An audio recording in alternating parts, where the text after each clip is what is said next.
दोस्तों, इस वीडियो में हम लोग सेंट्रल वियतनाम के बारे में जानेंगे। उनके सेंट्रल वियतनाम में 6 शहर आते हैं: हुए आन, दा नंग, हुए, दा लत, खोई नॉन एंड न्याय चैंग।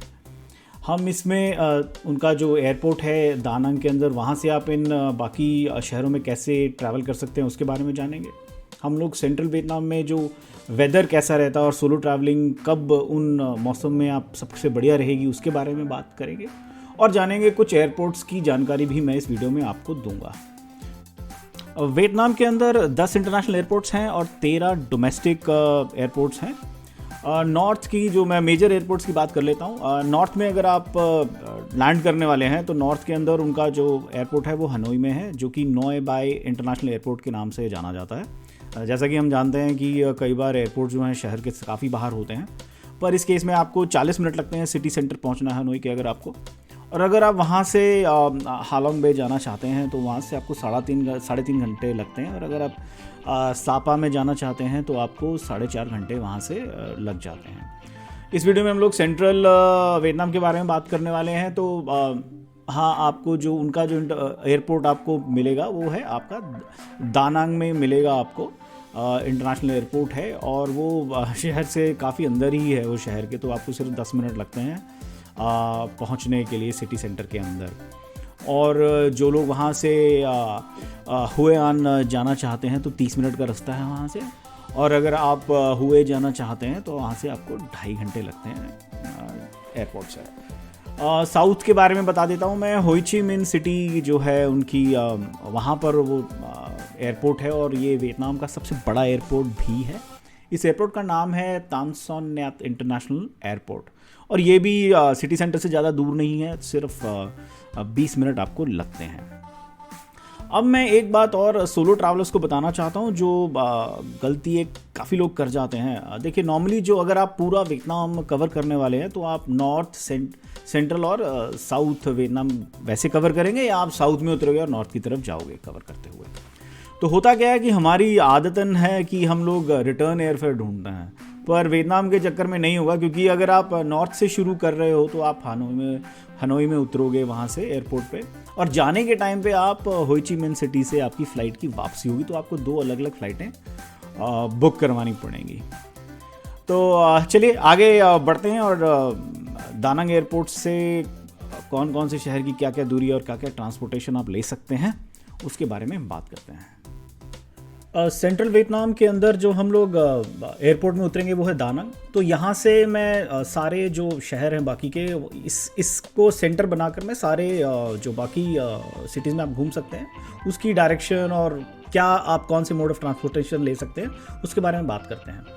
तो सबसे पहले अगर आपने दा नंग से होई आन जाना है, जो कि मोस्टली लोग करते हैं, तो मैं बोलूँगा उसका जो एयरपोर्ट से काफ़ी अच्छे सुविधाएँ हैं वहाँ पर। और दूसरा, हुए आन में कोई एयरपोर्ट नहीं है तो जो आपके पास ऑप्शंस बच जाते हैं वो है या तो आप प्राइवेट ट्रांसफ़र लेके जाएं, टैक्सी, जो कि कुछ 2500 रुपये लेती है आपको जाने के। और अगर आप शेयर ट्रांसफर लेते हैं एयरपोर्ट से ही तो वो कुछ आपको 500 रुपये में मिलती है, जो वो टेम्पो ट्रैवलर्स चलते हैं। और जो सबसे सस्ता विकल्प है वो है आपकी पब्लिक बस, जो कि बहुत अच्छी हैं और कुछ 80 रुपये में आप पहुँच जाओगे। क्योंकि जो डिस्टेंस है दा नंग से हुए आन का वो सिर्फ 29 के 30 किलोमीटर के करीब है। और जो टाइम लगता है आपको जाने के लिए वो 45 मिनट से 1 घंटा लगता है, डिपेंडिंग अपॉन कि आप कौन सा ट्रांसपोर्टेशन चुन रहे हैं। और दूसरा, अगर आप बाय रोड ही जाएंगे, अगर आप 2 रास्ते हैं वहाँ पर जो मेन, एक तो जो पूरी कोस्टल रोड रहती है उससे अगर आप जाते हैं तो 45 मिनट्स लगते हैं।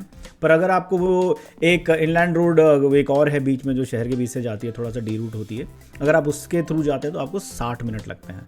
तो जब भी आप जाएँ टैक्सी का तो पूछ लें कि भाई तू कहाँ से जा रहा है, कोस्टल रोड से जा रहा है कि इनलैंड रोड से लेकर जा रहा है। तो दूसरा, अब हम दा नंग से बात करते हैं हुए जाने के लिए आपको कितना टाइम लगेगा। अब जो डिस्टेंस है वो कुछ 100 किलोमीटर का है एयरपोर्ट से, और हुए के अंदर भी कोई एयरपोर्ट नहीं है तो आप बाय रोड ही जाने वाले हैं। और डिस्टेंस जो है वो सिर्फ 100 किलोमीटर का है, तो ज़्यादा परेशानी होने वाली नहीं है।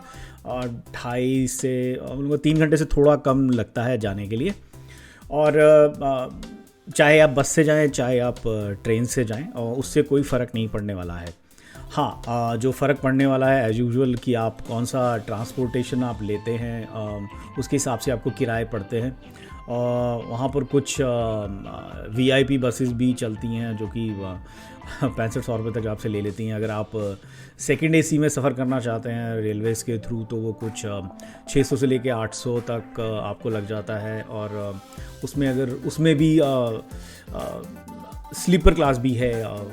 जो पहले कॉस्ट बताई है मैंने वो चेयर कार की थी, और जो स्लीपर क्लास वाली है वो 1500 रुपये तक आपको पड़ती है वो। तो आप अपना विकल्प चुन सकते हैं इनमें से, whatever suits you as a solo traveller, जो भी आप बजट लेके चल रहे हैं। दानांग से दालत जो है वो 660 किलोमीटर की दूरी पे है। और मैं बोलूँगा अगर सेंट्रल वियतनाम के बारे में बात करें तो दालत सबसे मैं बोलूँगा दूर पड़ता है फ्रॉम द एयरपोर्ट। और अगर आप बाय बस जा रहे हैं, बाय रोड जा रहे हैं, तो सिर्फ 2 ही मोड हैं ट्रांसफ़र के वहाँ पर। या तो आप फ़्लाइट से जाएंगे या बस से जाएंगे। टैक्सीज़ इतने लंबे रूट पे नहीं चलती हैं।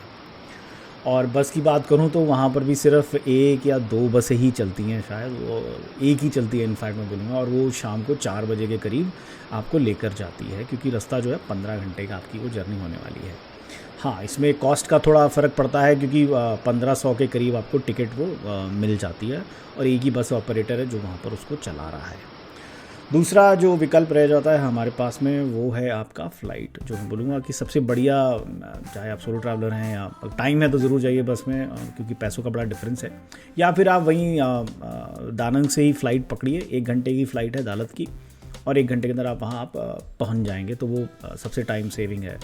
पर हाँ, फ़्लाइट की जो कॉस्ट है डिपेंडिंग अपॉन आप कब बुक करवाते हो, 2500 से लेकर 6000 के बीच में फ़्लाइट्स की जो है कॉस्ट आपको पड़ती है। जो फ़्लाइट्स हैं वो जो हैं उसकी जो ड्यूरेशन, मैं बोलूँगा कितनी फ़्लाइट्स उड़ती हैं, वो दिन में 4 से 5 फ़्लाइटें ही उड़ती हैं। बस जैसे मैंने आपको बताया कि सिर्फ एक ही बस जाती है, दिन में सिर्फ एक ही टूर लगता है। तो आप ये डिपेंडिंग अपॉन कितना टाइम आपके हाथ में, आप अपना ट्रांसपोर्टेशन चुनिए। और दानंग से कोई नॉन का जो बाय रोड डिस्टेंस है वो 322 किलोमीटर है, और आपको 5.5 घंटे वहाँ पहुँचने में लगते हैं। आप वहाँ फ़्लाइट से भी जा सकते हैं। उनका एक एयरपोर्ट है, फुकेट एयरपोर्ट है, फुकेट नहीं है फुकेट के नाम से जाना जाता है। और आपको ये जो फ़्लाइट्स हैं इसकी 2000 से लेकर 4000 के बीच में आपको फ़्लाइट जो हैं मिल जाती हैं। और इसका जो डिस्टेंस है वो 1 घंटे से कम लेता है ये पहुंचाने के लिए। उसके बाद अगर हम लोग बात करें बसेस की, तो बसेस जो हैं 7 घंटे लेंगी आपको पहुंचाने के लिए, और 1200 रुपये से शुरू होती हैं बसेस। उसके अंदर भी 2-3 क्लासेस हैं। और आप ये बस जो है उनका जो दानंग सेंट्रल स्टेशन है, वहाँ बस स्टेशन है, वहाँ से आप पकड़ सकते हैं बस को। उसके बाद बात करते हैं ट्रेन की। ट्रेन की कॉस्ट भी अपना वही मैं बोलूँगा 900 रुपये से शुरू हो जाती, थोड़ा सस्ता पड़ता है। और उसके अंदर भी उनका वो जो सेकंड एसी है, सेकंड स्लीपर क्लास है, उसकी जो मैक्सिमम सबसे बढ़िया वाला जो ऑप्शन है आपके पास का, जो स्लीपर एसी कार का है, वो है 1700-1800 के बीच में आपको वो पड़ता है। और आपको बस अगर जो ट्रेन स्टेशन है उसका नाम है दानंग रेलवे स्टेशन। मैं एड्रेस आपको दिखा रहा हूँ, आप देख सकते हैं उसको। तो ये आप 3 ऑप्शन में से कोई भी ले सकते हैं पहुँचने के लिए क्यू नॉन। दानंग से न्याचांग जाने के लिए जो 530 किलोमीटर का रास्ता आपको कवर करना पड़ता है। और जो आपकी फ़्लाइट है वो 1.25 घंटा लेती है पहुंचाने के लिए आपको। और जो बस है वो सबसे ज़्यादा लंबा टाइम लेती है, 10 से 12 घंटे। और ट्रेन आपका 9 घंटे में आपको 9-9.5 घंटे में आपको पहुंचा देती है वहाँ पे। तो सबसे पहले फ़्लाइट की बात कर लेते हैं। जो न्याचांग में जो एयरपोर्ट है उसका नाम है कैम रान इंटरनेशनल एयरपोर्ट। और ये सिटी सेंटर से 25 किलोमीटर की दूरी पे है, तो ज़्यादा एयरपोर्ट के बाद आपको सिटी सेंटर पर जाने के लिए ज़्यादा दिक्कत नहीं होने वाली है। और ये जैसे मैंने फ़्लाइट बताया कि 1-1.25 घंटा लेती है। और इसकी जो कॉस्ट आती है वही कब आप बुक करवाते हैं उस फ़्लाइट को, तो वो आपका 2500 से लेके 5000 के बीच में आपको फ़्लाइट कॉस्ट उसकी पड़ती है। अब बात करें हम लोग अगर ट्रेन की, ट्रेन एक अच्छा विकल्प है जाने के लिए। ट्रेन बहुत बढ़िया क्वालिटी की तो नहीं कहूँगा, बट डिसेंट मैं बोलूँगा उनकी जो ट्रेन्स हैं वो हैं।